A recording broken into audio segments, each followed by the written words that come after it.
But we can't forget the journey that every bank went through before they are arriving where they are stand now. And this way all include many of the challenges and obstacles that may hinder evolving of trade in the country. So I want to bring Mr. Akram Mondy as an Assistant General Manager, Head of Trade Finance at MBK, and we'll ask him about how are you tackling the challenging of evolving trade in the country. Would you share some general about the most important challenge that you face and how you are tackling them? Actually, thank you, Amr, for the introduction, and thanks everybody. I think the inputs made until now mainly about the technological evolution of trade and how the platforms or systems will support the digitalization. Currently, if you want to shed some light on the current market and what is happening there, actually, trade is mainly connected with the economic activity in any country. So what we can see now is that since the oil prices went down and the government is running a budget deficit, the government spending on investment projects also went down. These investment projects are the main driver for trade in the market. So having this challenge in how to find opportunities to do a trade transaction, this is one of the challenges. Second thing, I think the second challenge in the market now is lockdown measures declared by the government and the impact on the transportation, delivering of goods between supplier and buyer. All increased credit pricing especially for SMEs. This is all put pressure on the trade volume and trade transactions and present challenge.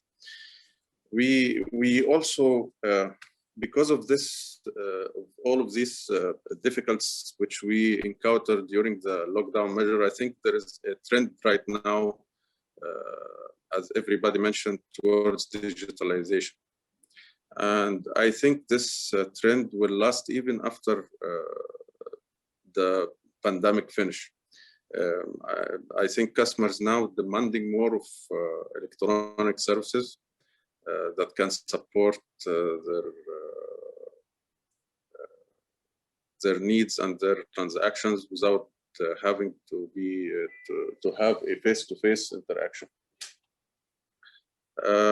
Another challenge towards the trade in Kuwait is the market size. In fact, the market size in Kuwait with a population of around 4.5 million, and yes, it's one of the highest per capita income, but still relatively compared to other markets in the region is small in size. However, Kuwait has the potential to be because of the geographical location of Kuwait, it has the potential to set itself as a trading hub and boost the re-exporting flow of trade. So these are the challenges actually which we are seeing. It's in the current market from a business point of view, not the technical challenges. So what we are doing also, we are trying to find to support the market and support the businesses to find instruments or structures that will help to secure some finances while we are within the system, we are within the proper system. So it was a difficult period actually, and hope we will cross it. Thank you, Mr. Akram. I have to go back to you again, Carlos. as you see that Akram mentioned the shrunk of economies, a lack, the lockdowns and the limitation of mobility and the market size of Kuwait. Does this challenge resonate with you? How are you helping someone like Akram and his institution to deal with this fast-paced evolution? Before we do that, Carlos, I was wondering if perhaps it would be a good idea to just do a quick poll to get the groups an overview of what the group is thinking with regards to this question before you jump in. So I'm going to quickly just launch that poll for you all, and I'll give you 20 seconds to answer if everyone can just jump in. So the question is, how are you tackling the challenges of the evolving trade in the country? So launching that poll very quickly. And I'll give you 20 seconds to answer that, just to get the group to weigh in on this question. And another 5 seconds to go. If you can all answer, thank you. And closing the poll in 3, 2, 1. Ending poll now. And I'm going to quickly share the results with you all. Oh. All right. You're going to run forward, way. Perhaps, Carlos, you can jump in now and answer the question that. Carlos, it's for you now. And I think it's a challenge. It does resonate. Well, the poll is just reflecting the reality.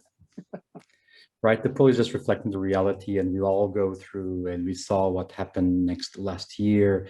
And we have clients that they reach out to us in a hurry to be able to release some sort of digital presence within a very fast period in order to be able to service their clients. And we saw also other clients that were already digitally enabled, but they saw an uptake on the 60, 70, even 80% from that side. But again, that's more on the addressing on the poll side. Now, going back to your question, Amr, and looking to it's the reality is that with the market situation, it's been for quite some time, and highlighting what Mr. Akram just mentioned, the oil price crashing down and now recovering a bit, but the reality is that had a massive impact in this region specifically, right?